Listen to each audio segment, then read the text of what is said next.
Calling the Board of Health for Town of Harwich to order on April 19th, 2023 at 6:30 PM in the Don B. Griffin Room. As required by law, the town may audio, video record this meeting. Any person intending to either audio or video record this open session is required to inform the chair. Any public comments? All right, the minutes. Did everybody have a chance to look at the minutes for February? We don't have the ones from March. Yeah. Did we all look at them? Is there any changes or? I was not here for February. Right, you were not. Okay. All right. Did everybody have a chance to look at them? Is there any corrections? Do I have a motion? Motion to accept. I'll second that motion. Oh, Aye. aye? Aye. All right. Okay, and is Paul here?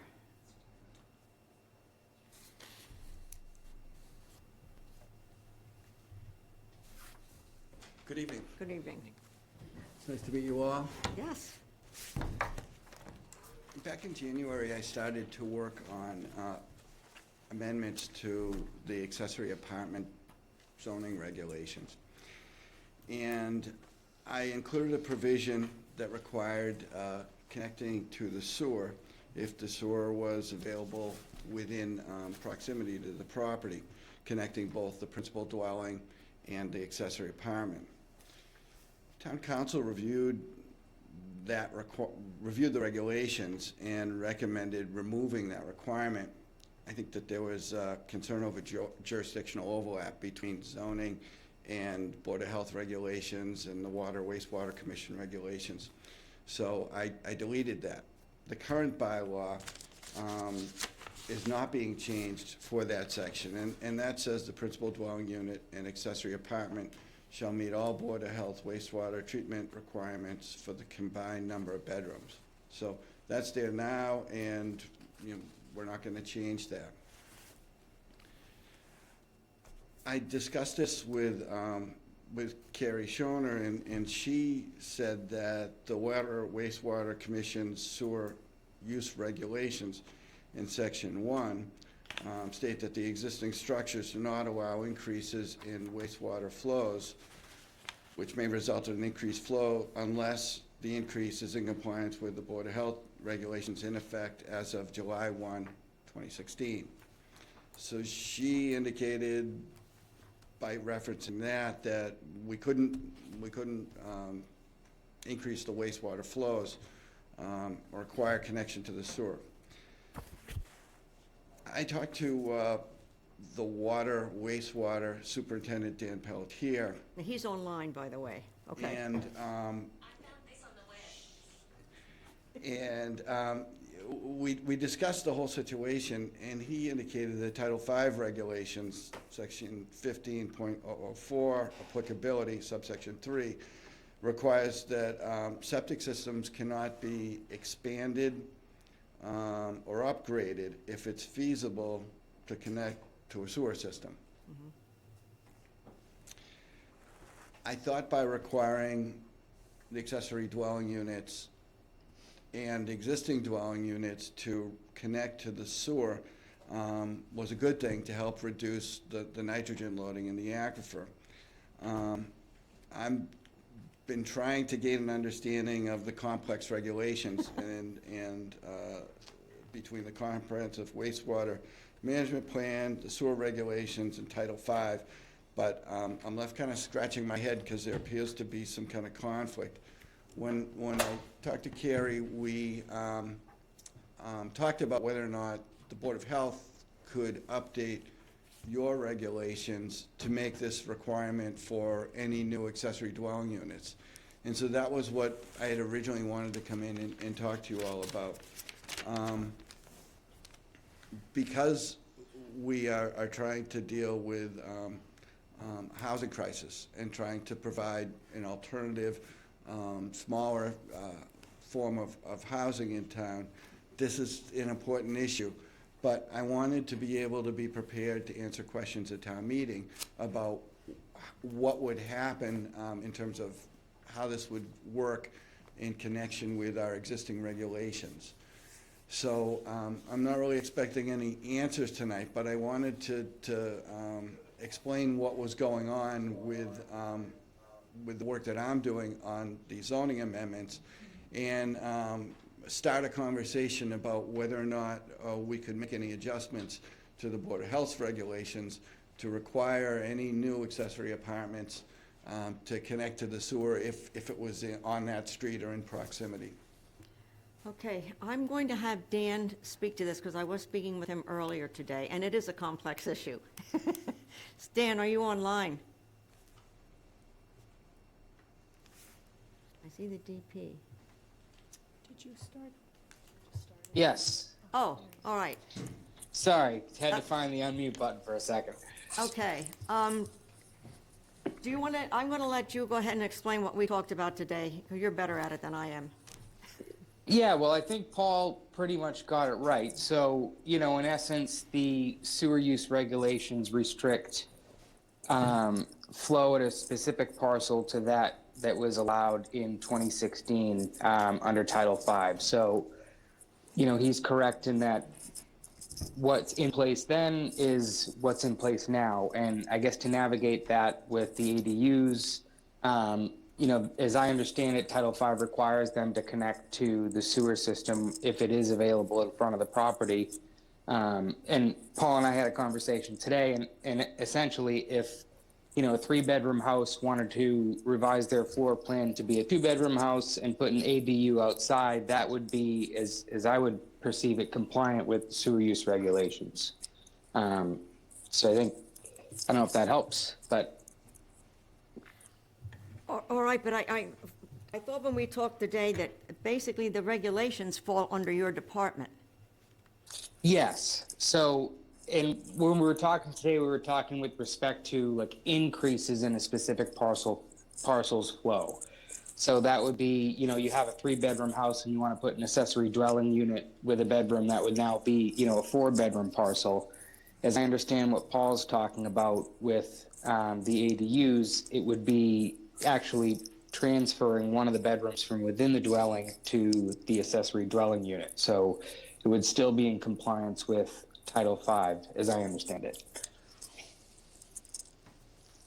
So I guess my question is, I'm not sure what we as the Board of Health, where are we fitting into this? Well, I guess that I would put back to Paul. Okay. So Dan laid out one scenario, but there's a number of other alternative scenarios where there may be an existing dwelling and a garage or a barn or an outbuilding that they want to convert into an accessory dwelling unit. And if there was not sufficient land area of 10,000 square feet per bedroom, they would not be able to do that because of the existing regulations? That sounds about right. Yes. Yes. So what are we actually asking for then, since my understanding was that we aren't the ones making any changes here.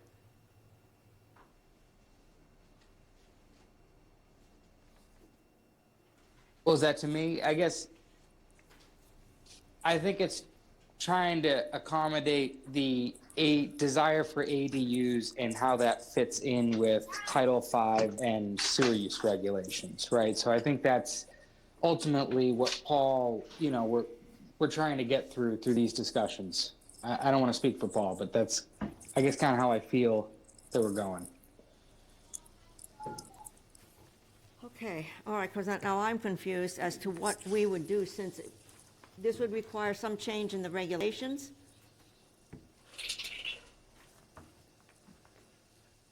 Dan? Well, I guess it's easier to be, to be in the room. I'd be looking at Paul. So I guess I guess question to Paul, is there a desire to change the Board of Health regulations?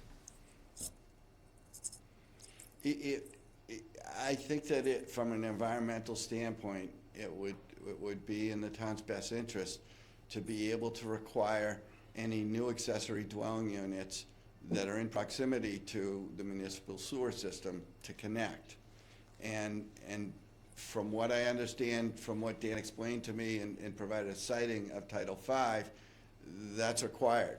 However, our existing wastewater regulations do not appear to allow increases in flow beyond what was allowed in 2016. 2016.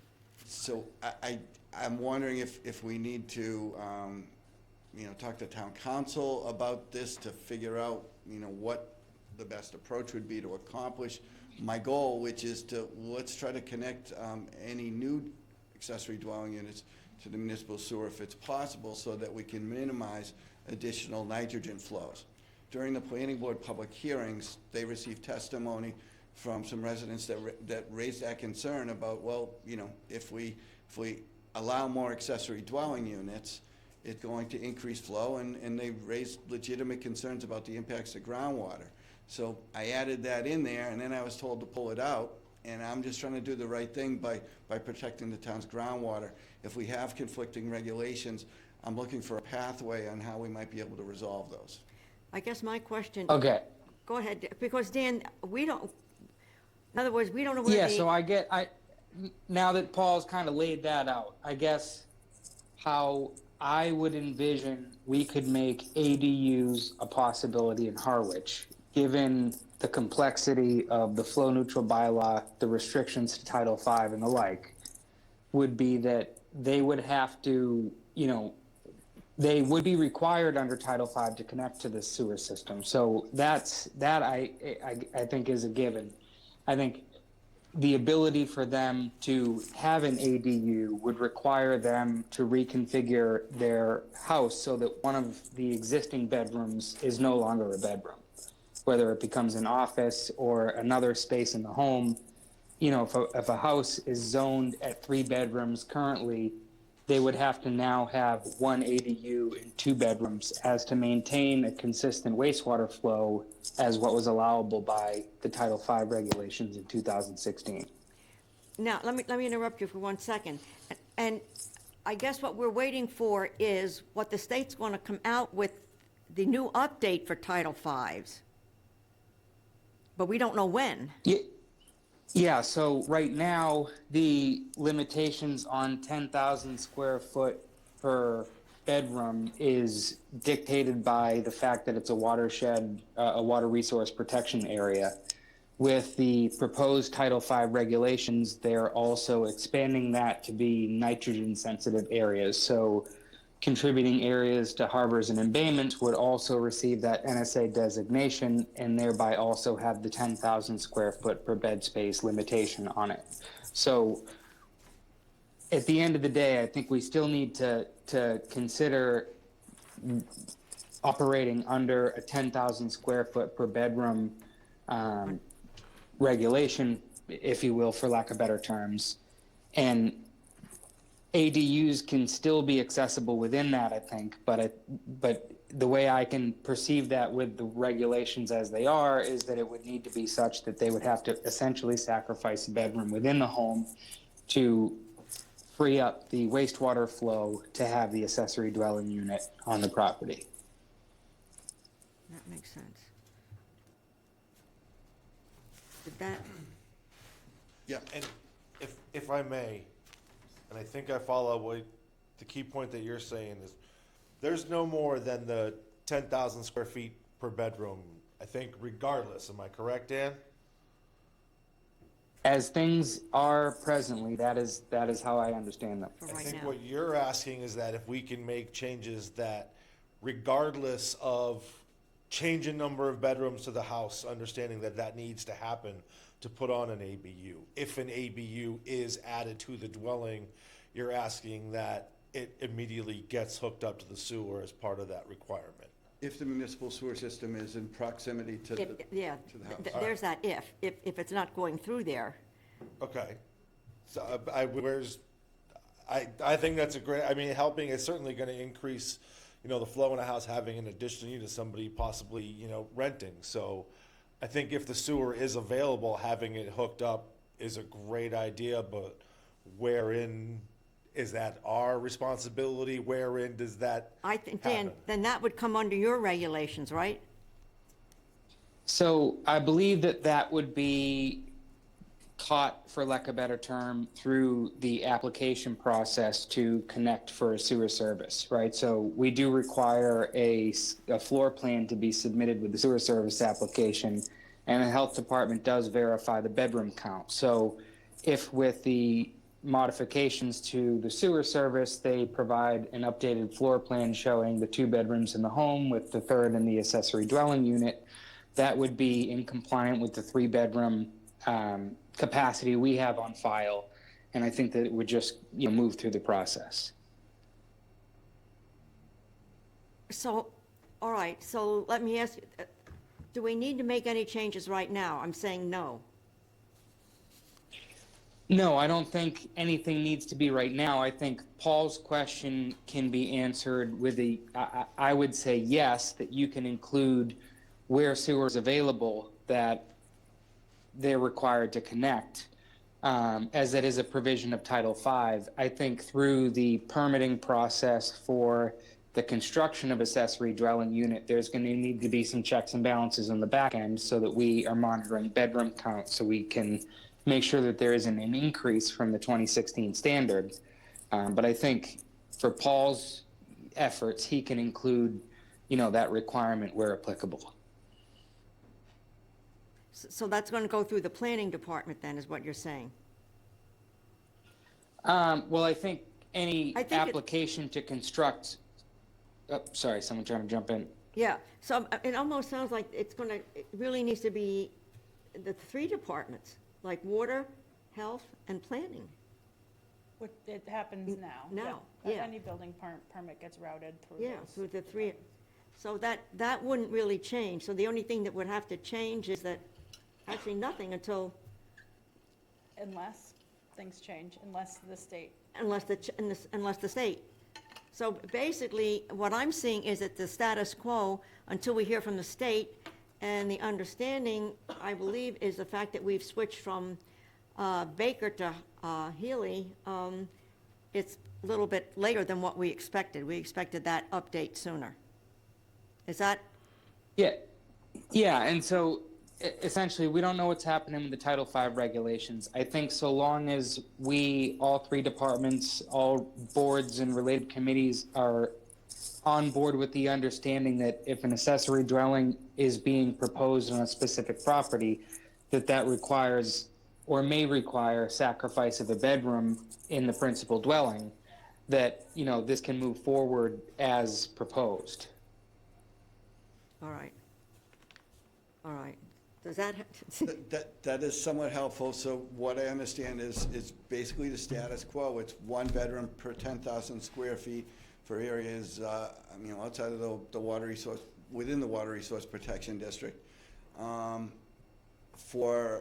Because there's a Title V requirement that that requires connecting to a municipal sewer, if there's a property that wants to expand, like with an accessory dwelling unit, then that would be a requirement. Yeah. I think that we'll probably continue this discussion with Dan and Megan, and if at some point in the future we can make some adjustments to the Water and Wastewater Commission's regulations, to make that clear to folks. I like to, if somebody wants to do something, it's good to have clear regulations so they understand up front what the implications are. It's not as good to say that, when they apply for their permit, they'll find out. So I'll continue working on this to make regulations clear so that anybody that's interested will be able to read the regulations and understand. the only thing we can do is say, right now, it's the status quo, because we don't know when we're going to get those updated regulations, unfortunately. I thought we would have had them by now, and we don't. So, yeah, And as I understand it, Dan's working with consultants to update the comprehensive wastewater Yeah. management plan. So that's also, And I in think the they're works also as well. waiting for the information from the state as well. Yeah. All right. So, I part of this was I wanted to kind of get the issue on your radar and have a discussion about this so that we have a clear understanding of what the rules are gonna be going forward. I think as an issue comes up, then I think the three departments need to say, all right, where are we at this particular moment in time? How do we want to, proceed with that? Okay. Does that sound like an option, Dan? Yeah, well, I mean, we're in our infancy, Yeah. and with the flow neutral bylaw, as I understand it, it's one of the, first in the state, and this is all being teased out. So I think we're going about it the best way we can. And I think, Paul, we've had a number of good discussions thus far. I'm sure, and I agree in his efforts in trying to make this as understandable as possible, because they are certainly a set of confusing regulations. Yeah. Thank you. Okay, Nice to meet thank you. Have a good night. Okay,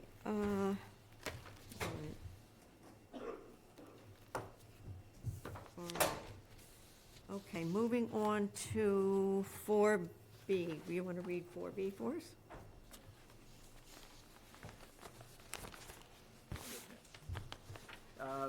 DEP Model Board of Health Private Well Use Regulations, discussion. All right, so this is basically for the board. A lot of what is in here, I won't say it's the whole thing, is that they are bringing up that private wells, the state would like us to start looking for, I can't find them in here, volatile compounds, your forever chemicals. Yes. We could go ahead and we'd have to discuss it later, implement this for private wells. I have seen where I've gotten some information from the state, they're looking at having the towns also in their sewering,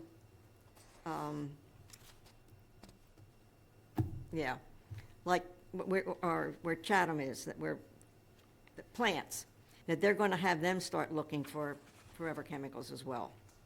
They want to start that. So this is, to me, I won't say it's putting the horse before the cart, but it's something that I think that we as the board can look at and, at some point, maybe bring next month to make a decision. Do we want to go ahead and implement this? Or, I think next month it would be good to look at your existing yeah, regulations and compare them to what Yeah, the what DEP this is. regulations are.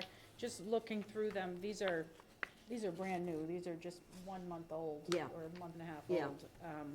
And a lot of the existing Board of Health regulations are within them, but these are more comprehensive. yeah, So I think it's worth bringing it back to Back. see what is additional, just really kind of doing a comparison Yeah. between the two.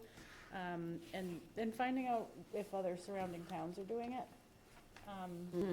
The PFAS, I would guess that they've Requirements. sent this to all the towns. all the boards of health Yeah. received it. Yep. So I would Well, I like, can find that online, the old one? Your existing well regulations are online. Okay. But I'll make sure they're in your packet for next month. yeah. All right. So my thought is to, don't discard this, keep it and review this along with the old ones, and we'll bring it up for next month for discussion. And That's what this other background is. Yeah. And if you decide you'd like to move forward, then you'd have to hold the public hearing. Public hearing, yeah. All that jazz. But I think we need to look at it before we have a public hearing, because I couldn't talk about this at this point in time, because this is kind of new. I just saw this. So is that okay with everyone? Bring it back next month Sure. for May 16th. Okay, now, I don't have the COVID update, but do you have one? Was there a COVID update? There should be one in the packet. Oh, you do? One in the packet, isn't there? There's two of them. Mine wasn't. I don't have it. Maybe Matt would like to read it. I didn't have one either. All right. Here, oh, You got it. all right. Megan, do you want to read over that one for the, I don't have one. Oh, you don't so- have one here? Thanks. Okay, COVID update for April 13th, 2023. We've seen a cumulative total of 2,796 reported cases of COVID-19 and 74 deaths to date. The month of April has had 27 reported cases so far, so that's just half the month. Compared to all of March, which had 12, so it looks like we are on an incline of cases. We are at a 5.8% positivity rate, which is higher than the state's average of 3.8. Right now, as of April 4th, the hospitals report that 90 patients were primarily hospitalized for COVID-19, and 40 of those patients were in the ICU. Vaccination status, to date, 11,135 of our 13,440 full-time residents are fully vaccinated, which is phenomenal. And we have almost 5,000 of those have had a booster since about a year ago. So it looks like the chart that she provided has a breakdown of percentages of age groups that have been fully vaccinated, and as expected, the 50-plus age group has the highest levels of vaccination status. So overall, it looks like we are increasing our incidence of COVID-19 this month compared to March. And just a reminder that it is still a communicable disease. It's and still out there. We should be aware of it. Hand washing is super important. So I think anybody that's immunocompromised should be careful in crowded places. Yeah, That's it. okay. Okay, old business. Pick up on A. 5A, correct? Mhm. Okay. Public hearing, tobacco regulations amendment. The Harwich Board of Health will conduct a public hearing to solicit comment on the proposed revisions to the Town of Harwich Board of Health regulations.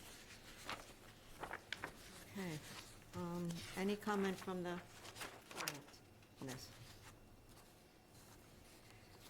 Okay, what happened last month was the update to all of this, but because there was only 3 on the board, I said I thought we ought to hold off voting on this until we had the full board. The only thing that I would comment on,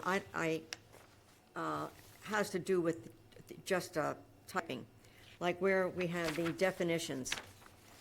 And I don't know if Stephanie does this or who would be doing it, but under definitions, where you talk about like the blunt wrap, a business agent, characterizing flavor, should be bolded and underlined so it stands out rather than looking like it's part of the. And other than that, did you guys look at the updated ones?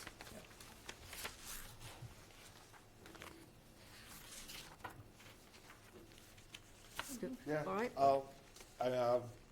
I'm gonna say it again. As before, I continue to have an issue with the maximum number of tobacco product sales permits, E8, the way that is written. You know, I understand maybe wanting to limit the number. As it is, it goes down to 0. Still very much against that because there are a lot of responsible people in this town who would run a business. I don't think if we stop selling tobacco in this town for 1 second that it would stop anybody in this town from smoking.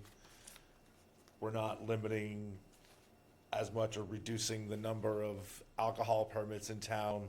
Drunk driving accidents kill just as many people as secondary smoke. I just don't agree with reducing the number to 0 in perpetuity. If we're gonna agree on a number, let's say 12, 10, but to say that it's not gonna be sold in this town if there is a demand for the business. And there are going to be people who are responsible in running those businesses. I don't see why we should deny those people the opportunity, nor the town the revenue, but that's my opinion. Can't seem to change anybody's mind up here. So I ask you why you want to reduce it to zero. Does it make you feel better about it? What's your reasoning for saying that the number is going to go down all the way to zero until nobody in town can sell tobacco anymore? I think we're trying to make a statement, Kevin, that tobacco products cost medical lots and lots of money. It takes young kids and makes tobacco available to them. If you read some of the stuff, the statistics over here, okay, yes, I know they can go with other towns to do that, but again, I think we have to make a statement as a town that we're against tobacco products. And I think that's my statement anyway. I think that's my feeling. I mean, I know they can go to other towns to buy it, but again, why should we just keep on selling it just so we can make money? Any comments? Well, I agree with him. He said it very Yeah. well, I think. No comment. No comment. My concern is the children, because I know for a fact, they talk about it in the high school. These kids are getting, they're not supposed to be selling it to them, but it happens.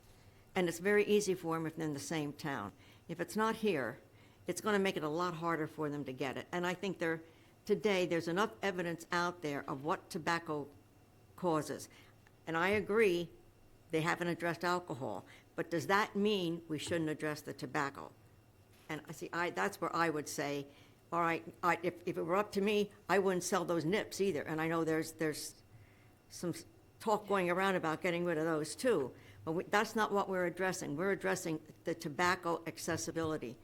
And I think if you reduce the number to, say, 10, and making sure that those people are well-educated, as we discussed, in how to I check think if IDs, they're- that you could accomplish the same thing while still allowing people to run a business. I think if they're not educated now, I don't think there's anything we can do to educate them, and that would be my feeling. It's been around for a while with the information, Went back so. to school to And we become a had nurse. this, we had before voted down to zero. When we put these into effect, whatever year that was. So those are just our comments. So other than that, I don't know, I'm the newest one here, I'm gonna get outvoted anyway, but I will continue to say my piece until it gets voted on, so. well, I think. You'll have to hear it we're- every time until it gets voted. We're going to vote on it tonight. 'Cause All right. We've had enough, this has been hanging around long enough, so. Does anybody want to make a motion? I'll make a motion that we accept the draft as written. A second. Okay, vote. No, In favor? Aye. I couldn't hear you. Aye. Aye, okay. Aye. Aye, Aye. okay. Sorry, Kevin. All right. Okay, where are we? We're at new business. You want to read that one? Yes. Recommendation of previously approved variant conditions from Title V, 310 CMR 15-15.211 in the Town of Harwich Regulation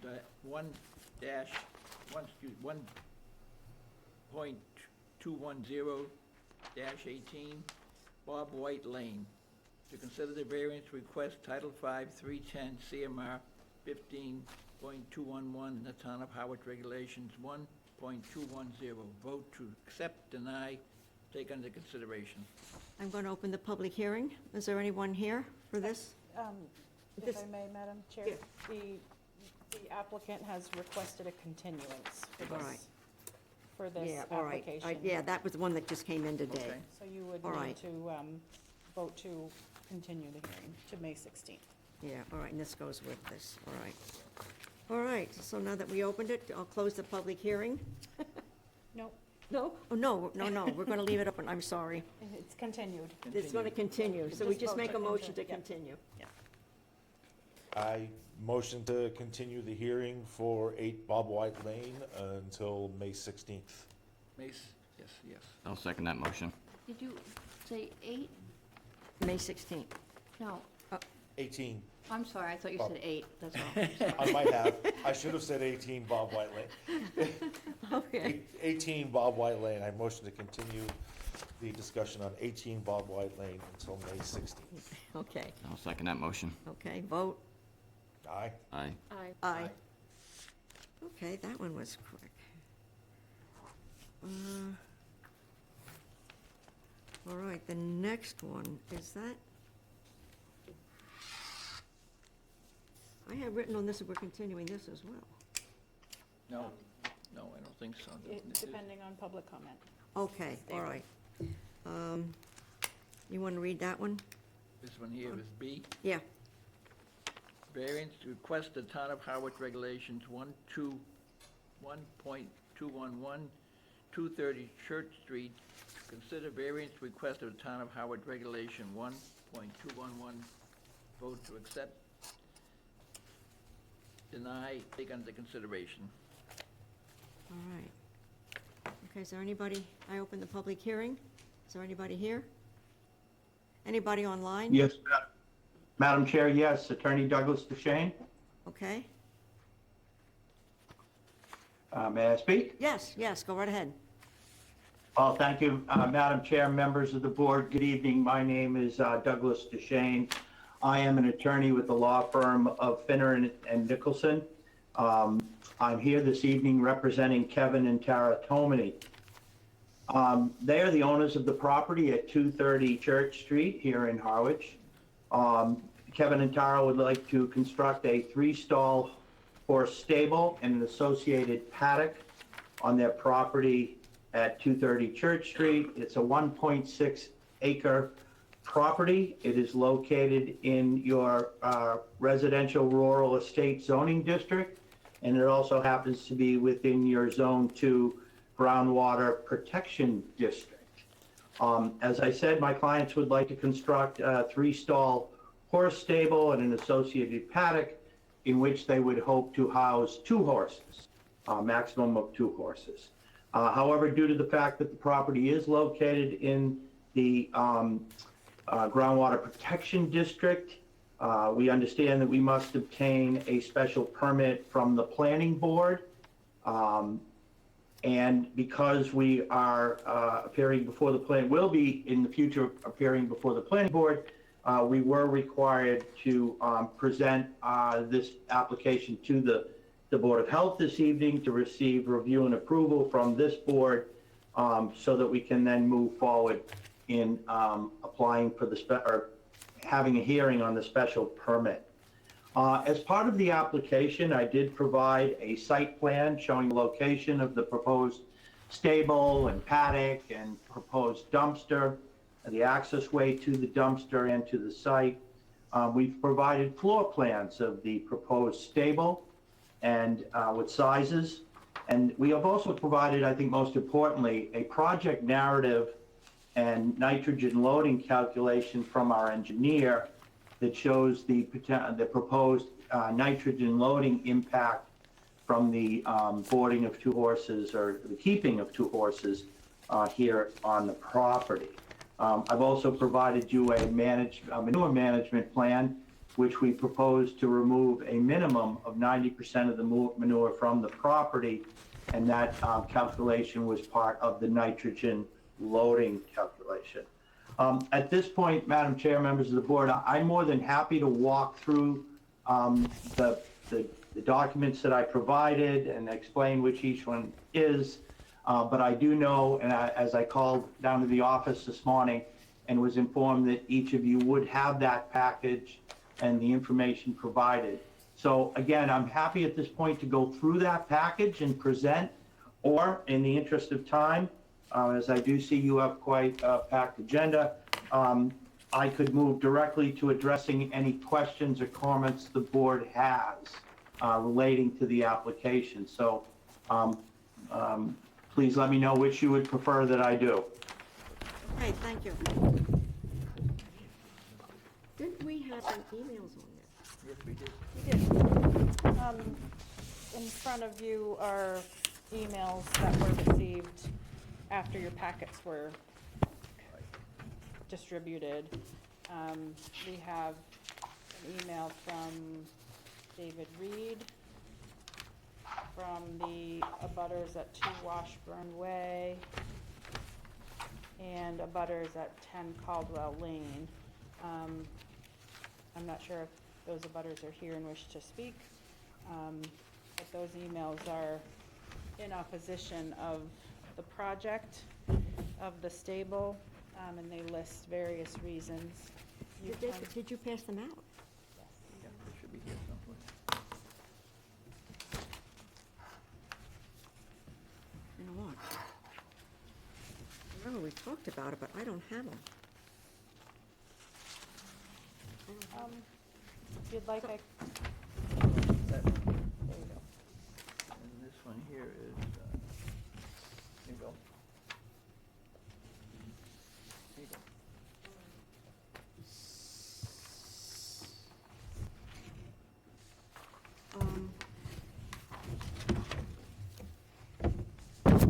The fact that we just got these,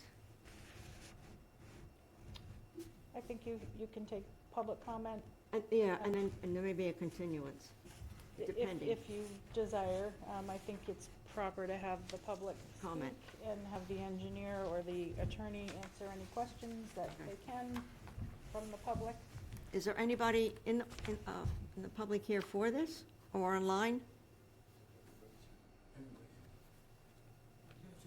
you say for it or against it? Or to speak, regardless, to speak on it? Either. Either way. Yeah, either way. Good evening, Madam Chair, members of the board. I'm Attorney David Reed. You do have a brief email from me late this afternoon, and we apologize for the lateness of that, but I really only learned of this matter late last week. I'm appearing before you tonight on behalf of David and Carol Legendry, who are the owners of 240 Church Street and 15 Caldwell Lane, which are the direct northerly abutters.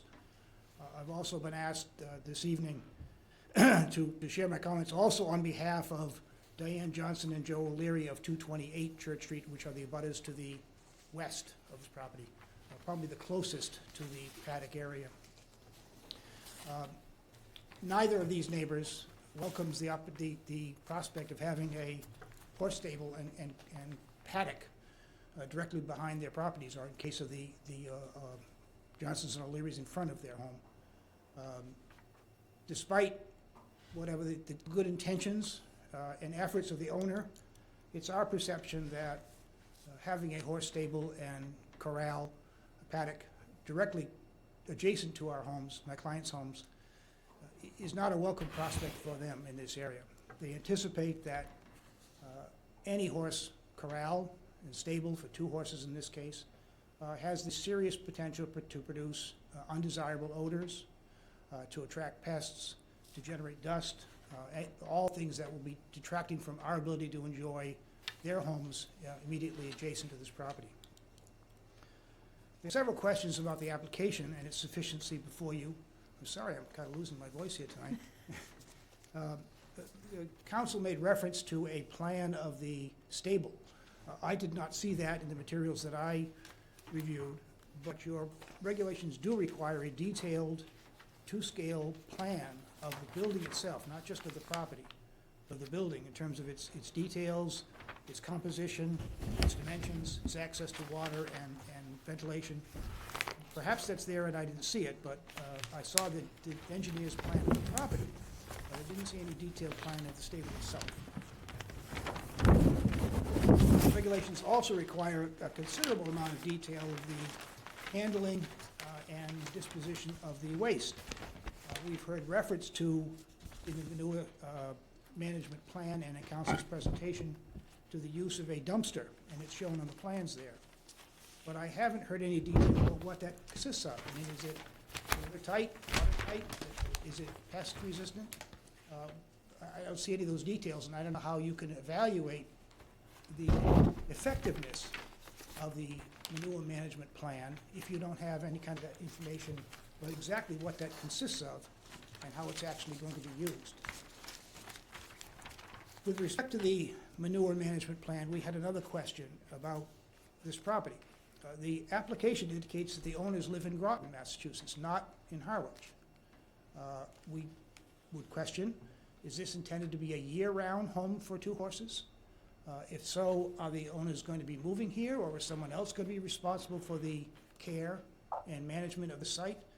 I think you need to know that in order to determine whether the plan is in fact effective and will accomplish its desired goals. Lastly, on the application, as council indicated a minute ago, the request is for a 3-stall stable, but for only 2 horses. And my question would be, why? Isn't that just inviting a higher level of use than what they're actually asking for and what they're demonstrating their intention is? With respect to the nitrogen loading, which is clearly an integral part of your evaluation, because I only learned of this late last week, we did not have time to get a full engineered review and independent calculation of the nitrogen loading formulas. We did, however, have the opportunity to have Mr. Robert Perry of Cape Cod Engineering review the applicant's materials. So I guess you might call it more of a peer review rather than an independent evaluation. And as you can see from the materials we submitted by email late this afternoon, it's Mr. Perry's opinion that their calculation is in error, that the nitrogen load for the property will be at least 5.2 parts per million, not the 4.99. And he bases that upon several factors, the most significant of which, I presume to you, I'm not a scientist or an engineer, so it's kind of Greek to me, but he indicates that according to the Cape Cod Commission's NO3 guidance, the area has a natural area recharge value of 17 inches per year, not 18 inches per year, as the formula used by the engineer. That alone, in his opinion, raises the nitrogen level to 5.2 parts per million, not 4.99. But in addition, he questions the source of information that the engineer relies upon for the amount of nitrogen produced by each horse per day through natural processes. In fact, his information from Rutgers University is that the factor should be about 10 times as much as the engineer uses in his assessment, which again would significantly increase the nitrogen load for the site. And lastly, as he indicates in his email, we question whether or not the computation of the driveway area, the gravel driveway areas on the site, are accurate. And he questions those because there are no measurements provided on the plan that you have before you. He had to use a scale from the plan to try and estimate those areas. And he estimates that it's as much as 400 or 500 square feet less than what was used. And that, again, reduces the diminution of nitrogen and increases the overall level for the average of the property. So with those questions and concerns in mind, we do not believe that the applicant has demonstrated to you that they meet the requirements for the license for the use before you. Now, as you also indicated in the introduction, the application asks for a variance from 1.211, but I've heard nothing indicated as to what variance they're asking for or why. If they're asking for a variance from the 5.0 part per million groundwater standard, I think there's no basis at all to grant that. If it's something else, I'd like to understand what it is so we can perhaps respond to it. But your standard for a variance is, of course, that there be a substantial hardship to the applicant by their inability to comply with your regulations, which in effect deprives them of all useful use of their property. I would respectfully suggest that while having horses on your property may be very desirable for some people, it certainly is not a necessity of life. It is a luxury or an amenity, but not a necessity, and itself is not a basis for you to grant variances from your important groundwater quality standards. So for those reasons, we would respectfully ask you either to continue this for further hearing and perhaps for introduction of further evidence by the applicant, and for further review by you of the newly submitted information, or to outright deny it. But either way, we don't think the applicant has demonstrated their compliance with your regulations this evening. So we thank you very much. My clients are here if you have any questions for them about the neighborhood, about their specific concerns, but those would be our legal concerns for the application for you tonight. Thank you very much for your time. Thank you. Thank you.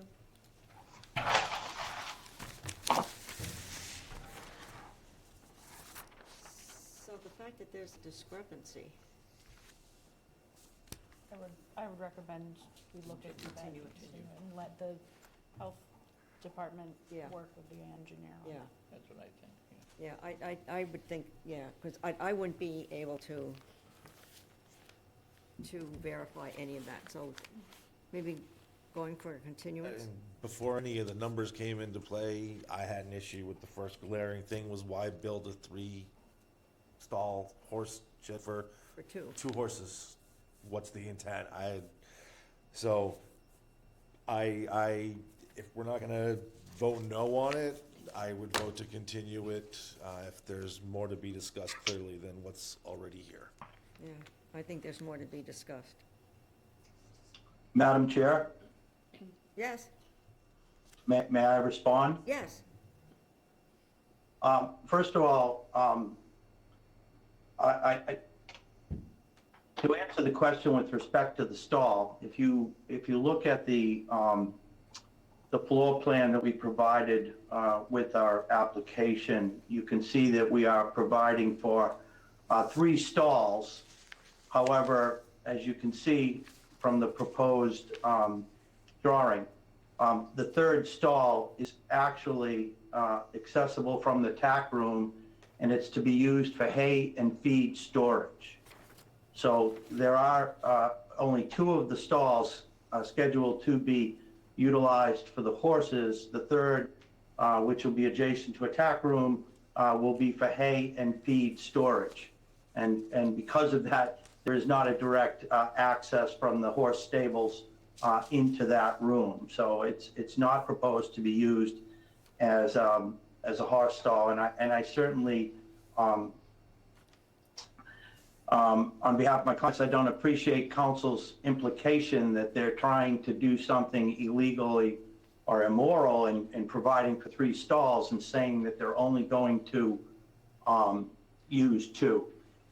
Quite frankly, we were not provided this information from the attorney, and yet he clearly had our application and my information and could have reached out and provided me those comments so that I could have a better opportunity to respond to them. But nevertheless, my understanding is that our application that was made to the Board of Health, after numerous discussions with the board and your administrators, meets the requirements under your bylaws.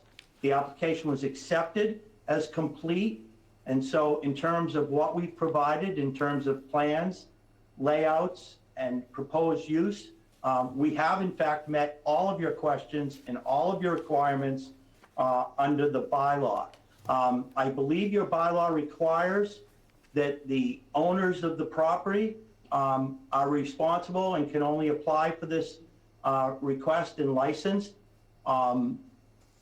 And my clients do intend to reside in the home, and they own it. And I do believe that is what meets your requirements under the law.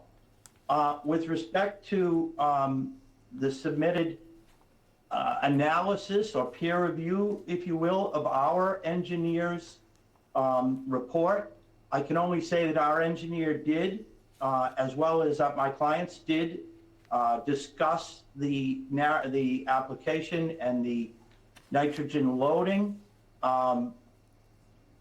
calculations to make sure that they were done correctly. I do know those have been reviewed, and we did receive some commentary on them. So I'm just questioning the fact that it appears this that Attorney Reed appears to have just thrown anything he could at our application. But again, I would like to hear the board's opinion on whether our application is in fact complete and provided all the information necessary. We believe it does.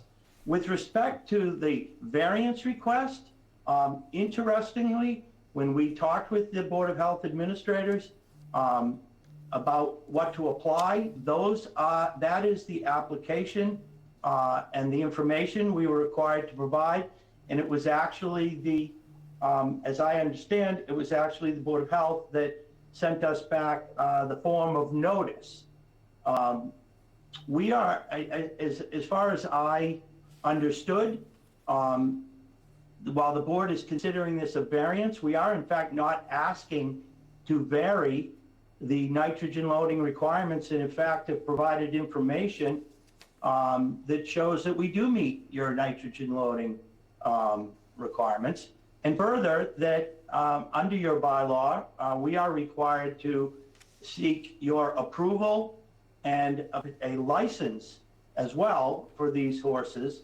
And again, that was to be done as we were directed prior to meeting with the planning board. So I'm really at a loss as to why, or if the board feels our application was not comprehensive, not complete, and if so, why it was accepted, and why we were given a notice to send to neighbors. And quite frankly, we did meet all of your notice requirements. So our neighbors were given sufficient notice of this hearing, and certainly under the law, enough time to review and comment. And while I certainly don't question that they have the right to be here this evening and make their position known, I do have an issue with the fact that that email was sent this afternoon and was not provided to us in any way, shape, or form. So I would ask the board to consider, why are we pushing this down the road when in fact we've submitted everything required. We've met the standards for the town for you to review and approve this this proposal. Again, we've answered your questions on the use of the barn and why 3 stalls. We provided to you a stamped engineering drawing showing our location and our size of our driveways and everything. I don't know if the neighbors have. I think we have- understand where you're coming from, all right? However, the fact that we just got these emails this afternoon, I only got them as we walked in, and apparently there is some question on the nitrogen, which is something then we have to question. So, although you may have submitted everything in a timely fashion and did everything, I think as a board, we still need to review this and determine whether we agree with it. So I at this point, would like to go with the continuance for next month. Because Madam Chair, with all due respect, I mean, my client is entitled to a fair hearing and due process. And if you're saying that I can just submit an email at the last hour and that forces an applicant to just be continued, I don't see the fairness in that at all.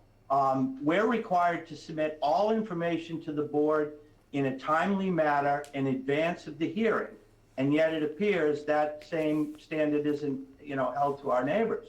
And lastly, Madam Chair, I don't understand why, if we've submitted this stuff some 30 days or more ago, why the questions that have now, if you had questions with our plan or our nitrogen reduction, I would have hoped to have heard those tonight, not just be told that, well, we're going to review it and then we'll give you our questions. My clients have spent a lot of time and money doing this right, and we have our planning board hearing scheduled for in 2 weeks or in a week and a half. How is it that we could meet with your board again in order to be prepared for that hearing? Any comment? The planning board meeting can be continued as well. Yeah, all right. What they're saying is the planning board could be continued as well, but I'm not comfortable, without really reviewing what's been brought to our attention, voting on anything. I understand. So, I don't know where the rest of the board sits, but I'm not ready to make a decision on it. The three-stall horse thing, if you're using one for still, it might invite future, I understand that they're intending to move here. If the house ever gets sold down the road, how does somebody look at that? Regardless of that, with the questions on the nitrogen loading, would it be fair for us to ask for a independent investigation into, like, these same numbers? If these numbers are brought into question, have somebody not involved with either party That would be the look health into this? department. Is that, And do we have someone to do that? Well, I can do that. The staff can do Just to make you aware, Attorney, I was the former health director, and now I'm the assistant town administrator. I'm sitting in because our current health director is on family leave, which is most likely why the numbers didn't get fully reviewed. I'm able to review those numbers and speak with But you. I do think they need to be reviewed since it's been brought to our attention that maybe there is a discrepancy. So, and I'm not certainly qualified to do that, so somebody else needs to look at that. So that would have to be my concern, because otherwise I couldn't vote on this. And so I think it needs to be brought back.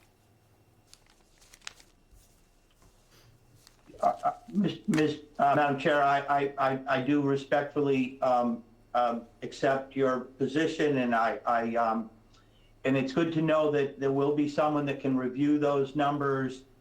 We will certainly make sure that our engineer contacts the reviewer to make sure that they have all the information they need. I would suspect Attorney Reed will also provide his calculations and stamp drawings as well, so that the reviewer can have a comprehensive review of all of it. So, Madam Chair, with all due respect, we would ask then that you continue your hearing to your next available meeting so that we can get you the information you need and be able to make a decision at the next hearing. All right. Would they contact you or contact Carrie? They can contact me through Carrie. We'll get in touch All right. before the end of the week. All right. All right, so do we have a, I motion to continue the discussion on 230 Church Street until a further dedicated review of the nitrogen loading can be done until May 16th. I'll second that motion. vote? Aye? Aye. Aye. Aye. Aye. Okay, thank you very much.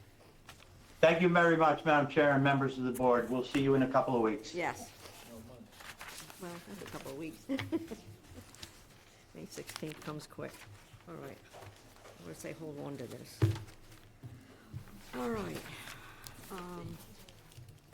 We are, let's see. Where do I find C? Long Pond Drive. Okay. I have to get my head about this one again. This is, all right. Ready? Yeah, go ahead. Modifications of a subdivision, -0 Long Pond Drive, formerly 0 Quintapoxet Way, Town of Harwich Regulations. That was good. 1.211, modification of a previously approved subdivision plan prepared by East Southeast LLC dated February 15th, 2023. Town of Harwich Regulations 1.211. Vote to accept, deny, take under consideration. I move to open the public hearing.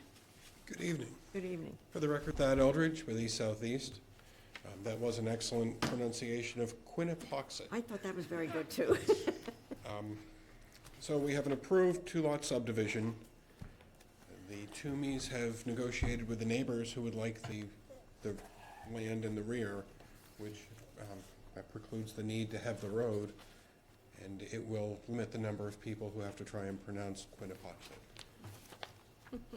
So we had a Board of Health approval February 19th, 2019.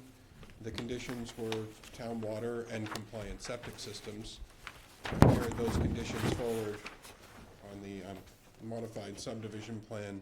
Of course, I can add any if any get added. Again, we're modifying this into 2 lots without the road. One will be a panhandle lot out in the front. The other is a lot without frontage that will be connected to the abutting property for building purposes.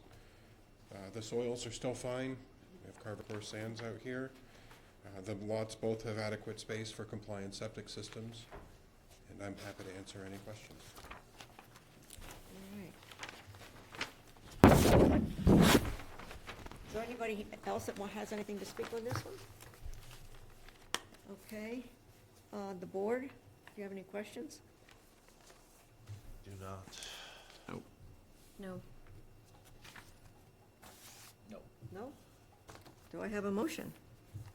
I motion to approve the modification of definitive subdivision plan for 0 Long Pond Drive, formerly 0 Quinnapoxet Way, dated February 15th, 2023 by East Southeast LLC, and field is in compliance with the regulations.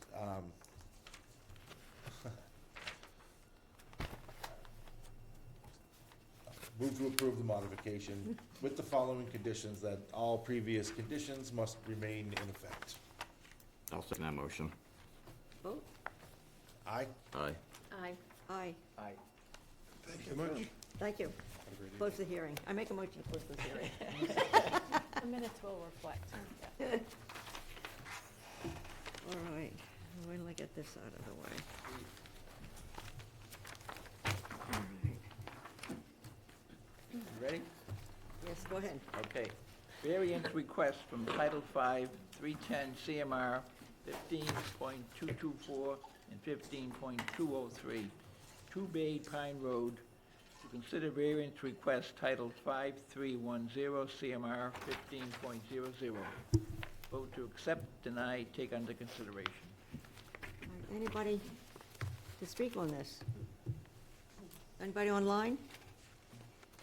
That's just us. I guess not. Oh, here he comes. Here Oh. comes somebody. You're up. You're on. Didn't expect that to go so quickly. Good evening. Good evening. For meeting with me tonight.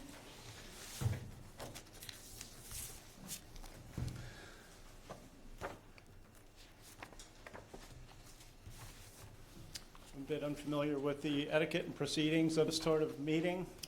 I'm not sure how you'd like me to begin. I don't know if you've prepared by reading what I've in my application for the meeting, or if I should go through a summary. Do you want him to go through there, or just want to? Go through a summary, I think. Yeah, quick go ahead, summary. go ahead. So it was 3 years ago, coming up on just a couple days. I applied for and was granted a special permit to build an ADU. My 3-bedroom home, convert a breezeway and garage into an apartment for my son. And the initial idea was to build it just for my son. He decided not to go to college, to start a business here in town. And because I didn't need to support him in college, I thought maybe the best thing that I could do would be to support him by building affordable housing that would support him in building his business and saving money to buy his own home one day here on the Cape. Very nice. So in the long term, that was the short term, and the long term is that I get to provide potential income for myself as it is right now. I'm not proud to say it, but I'll be 85 when I pay off my mortgage. I might be needing some help somewhere along the way. And it would also provide me with a lot of flexibility in terms of being able to age in place. I could either live in the main residence and rent the apartment, or I could live in the apartment and, if I needed the money, rent the main residence. It seemed to me at the time like a really a win-win situation. It provided me with all the opportunities that I could foresee needing, or at least all the options I could foresee needing in the future. As I'm new to this meeting, I was also new to doing any sort of building on my property. And there was a lot of, when I initially talked to the town building department about building the apartment, I was told I wouldn't be able to because I didn't meet the minimum lot size requirement. And when I went to subsequent, there were many, many meetings in which I talked with the building department, and at one point I was told that accessory apartment bylaw was coming along. It might make it so I would fit in, and I might be able to make it work. Turns out I was right, but everything was good, except I was not in the right zoning district. So that's why I had to go to the Zoning Board of Appeals for the special permit.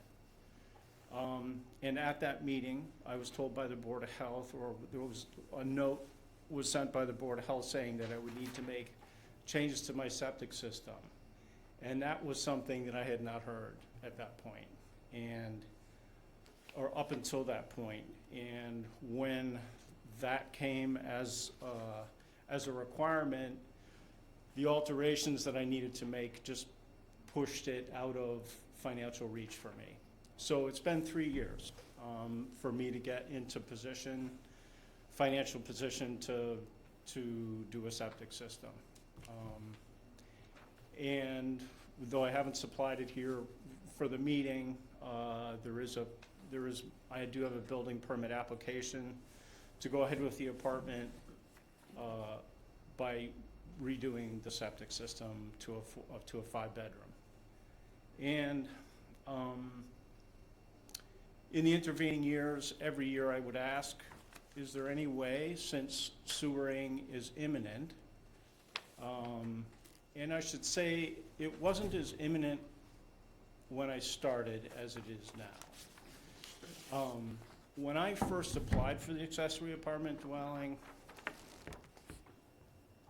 I was told that, or I applied with it being a 3-bedroom. I intended to deconstruct, and I submitted plans to deconstruct a bedroom with the understanding that once I sewered, first of all, I would have the option to sewer at that point. I would not have been required to sewer at that point. That I would be able to add that 4th bedroom back in when I connected to sewer. Subsequent to that, every year we got a little bit closer. And I should also say that in July of 2020, I had my septic system inspected and it passed. Every year since, I've gone back and asked, is there any way that I don't necessarily have to go through this process or this expense in order to make this apartment happen? And I was told that the town isn't making such agreements. I understood. And then I was told that not only would sewering be required at this point, it would also be, I would also be connected in I think in a zoning district where I would no longer be able to add the 4th bedroom once I connected. And I'm not sure if I understand that correctly or not, but that's what I was told. That's what I understood anyway from what I was told. And so I don't think, and please correct me if I'm wrong, that once I connect to sewer, if I were to connect as a 3-bedroom, would I be able to move to a 4-bedroom at that point? I think I understand that it's because of I'm going to be connected to Chatham. I will be part of the system that's connected to Chatham, that I won't be able to increase the bedrooms. So that's why I've applied for the 5-bedroom septic. And apparently when I submitted my building permit application, someone along the path raised the question if I knew that sewering would be imminent for me in as little as 2 years, as many as 4. And the answer is yes, I do. The only reason this apartment hasn't been constructed is because of the expense of a septic system. And so knowing that this is it's not a formality, because I understand this is about public safety, but I am not increasing or changing the occupants of the house in order to create this apartment. At this point, certainly up until the point that I become Seward, it's my son and I. In the offhand chance that it's not my son, it's another person. It's not people. And I don't have any plans to start a family. And I would be willing to consider any kind of option that the Board of Health has in their mind about if there's some way that I could avoid having to alter the current septic system in order to build the ADU and connect to the sewer and be able to have 4 bedrooms going Okay. forward. All right, let me explain something that I found out, because I had to make some calls on this. You are supposedly, and we don't know this for a fact yet, would be coming up under contract 1 for phase 3, Okay. all right? Would meaning the sewers would be going through somewhere 2 to 2.5 years. We won't know that until after the May meeting and the town votes on whether they're going to provide the money to go through with the plans that it is. Okay. So what they had, what was recommended was that you could be approved for a variance request for the need to upgrade the leaching, but deny the request for relief from a 2-compartment tank. So if you wanted to start something right now, that would be the option. If you're willing to wait until later in May, till next month, till after the town meeting, that we know whether or not the phase 3 is going to be the way the wastewater water is planning it, then you are in line to be sued in that first contract, which would be in like 2.5 years. So what I'm suggesting, which would be, however you want to take it, is to go with a continuance till next month. And by next month, hopefully, after, voting, depending on how it goes, so go and vote. Yeah, I plan to. Okay. My recommendation would be to wait till next month, and then we know for sure, well, kind of for sure, whether or not you're going to be in that, whether we have the money to go forward with the phase 3 that they plan. Okay. So just, if we were to go through with the phase, or with that. Phase 3, yeah. Phase 3, then what? My understanding would be, and I think, and when we talked about it, that it could stay the way it is. So this is central to that conversation we were having with Paul and Dan Yeah. just earlier today. Yeah. This property is not in a current zone 2 where it's 1 bedroom per 10,000 square feet. So under today's regulations, if a fully compliant Title V system could fit, you could allow an increase in bedrooms. And I was told it was going from 3 to 4 and not from 3 to 5, just. I submitted 5 because I didn't know, at the time the engineering plan was being done, I was asked the question, do you want it to be 4? And I was thinking down the road, and timing-wise, and also living back in my home, I was also thinking, okay, if I might want to build a room in the basement so that I can listen to music the way I like to, or anybody could, without disturbing tenants. I didn't know what it would be. I'm not used to living to somebody on the other side of the wall. And and I asked my son also, do you have plans for the house? He's my only son. He's going to get the house. I didn't understand that the structure would need to be altered to the point, and I would actually have to structurally have 5 bedrooms in order to go into sewering with 5 bedrooms. Yes. So that's the crux of the issue with the current regulations that Paul and Dan were talking about today. Today's zoning, today's regulations would allow this property to fit whatever a Title V system would fit. So we would need verification from an engineer that you could fit a 5-bedroom septic system on this lot without variances.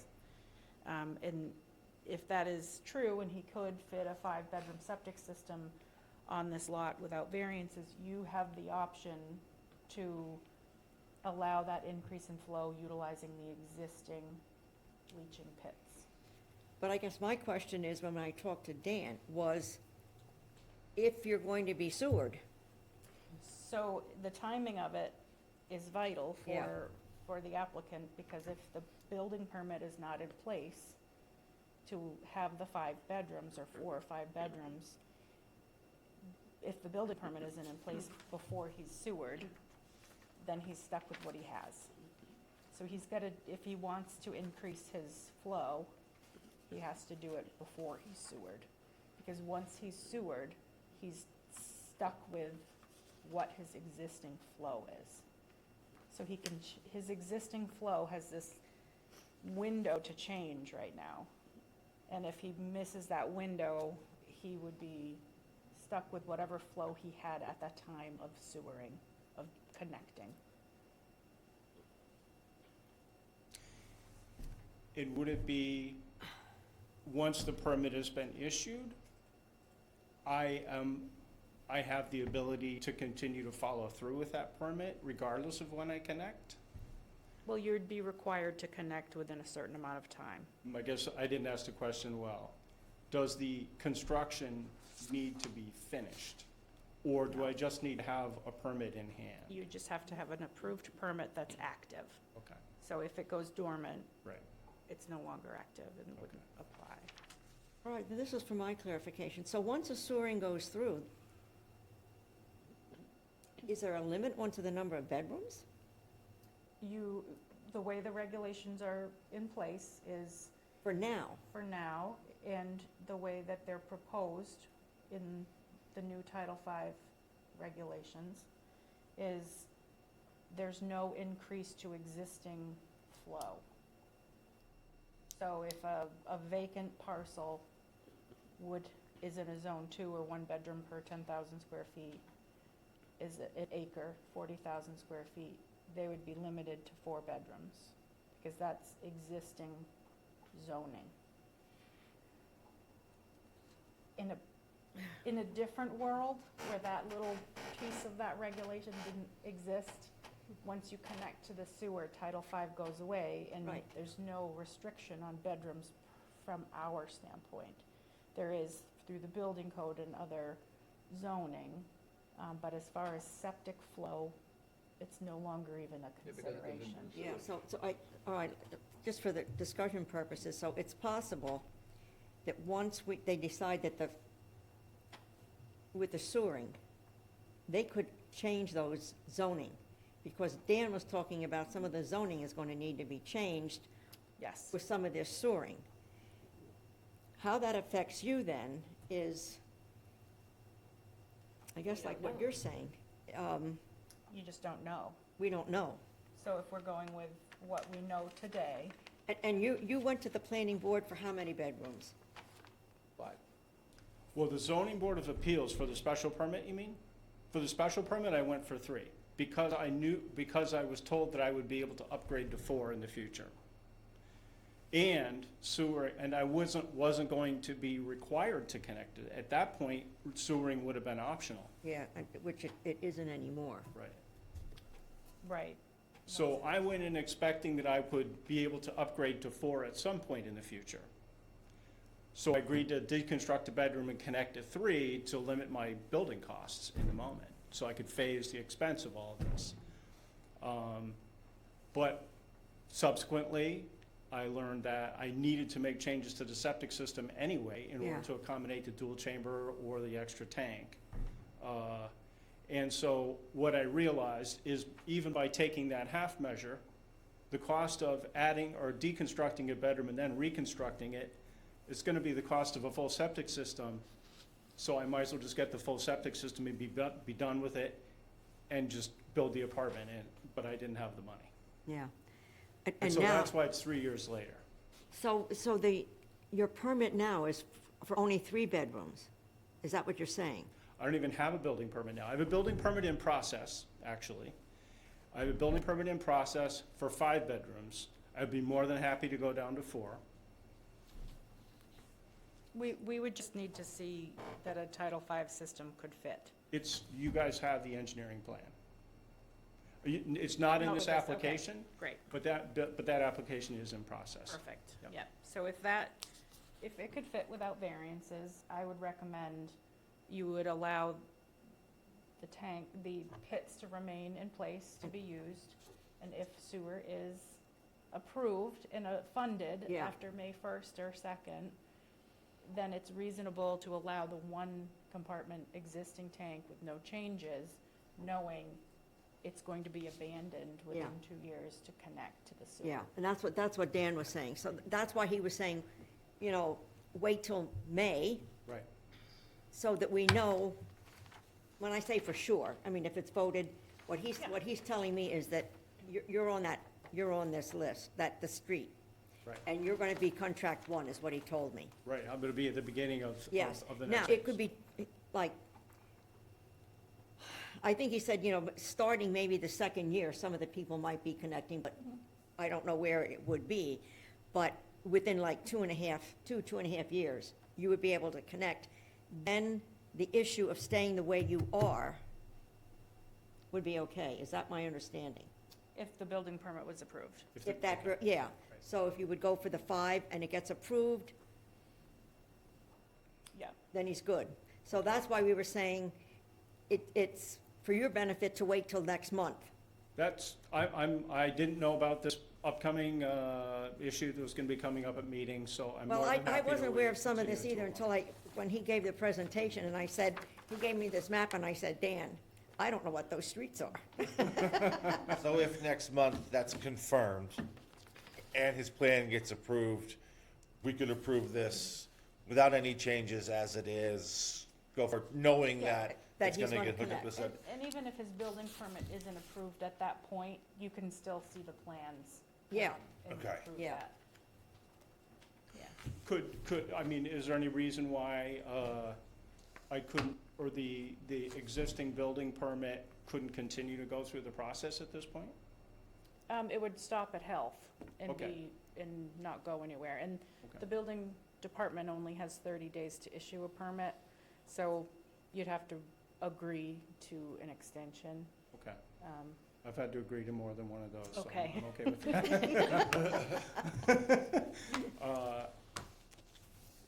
And so, if I were to just change the leaching fields,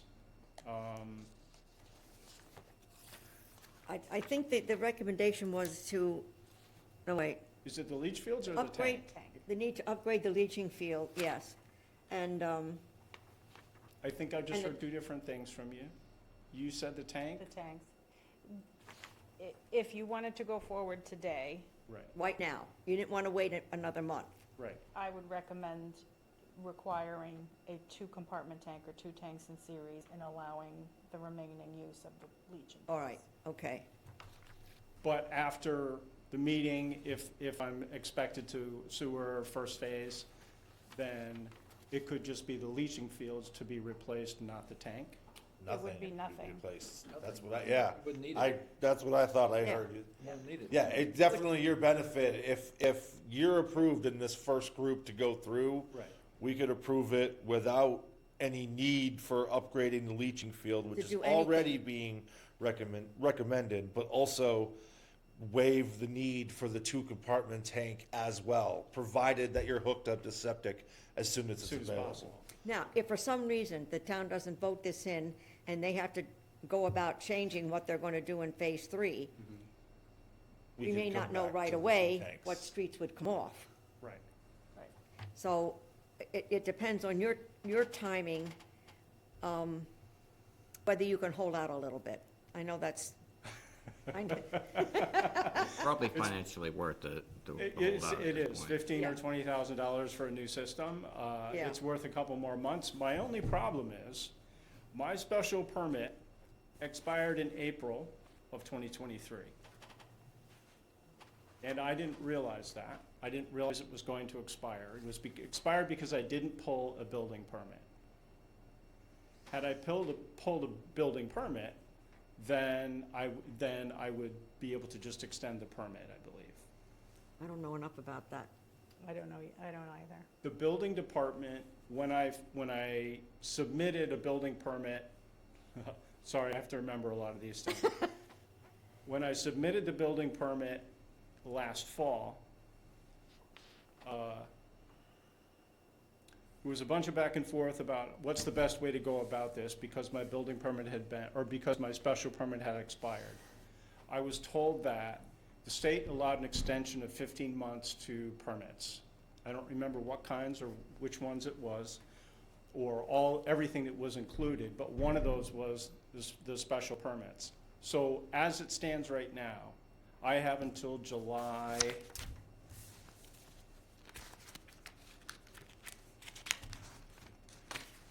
29th, 2023, to submit a building permit under the current special permit.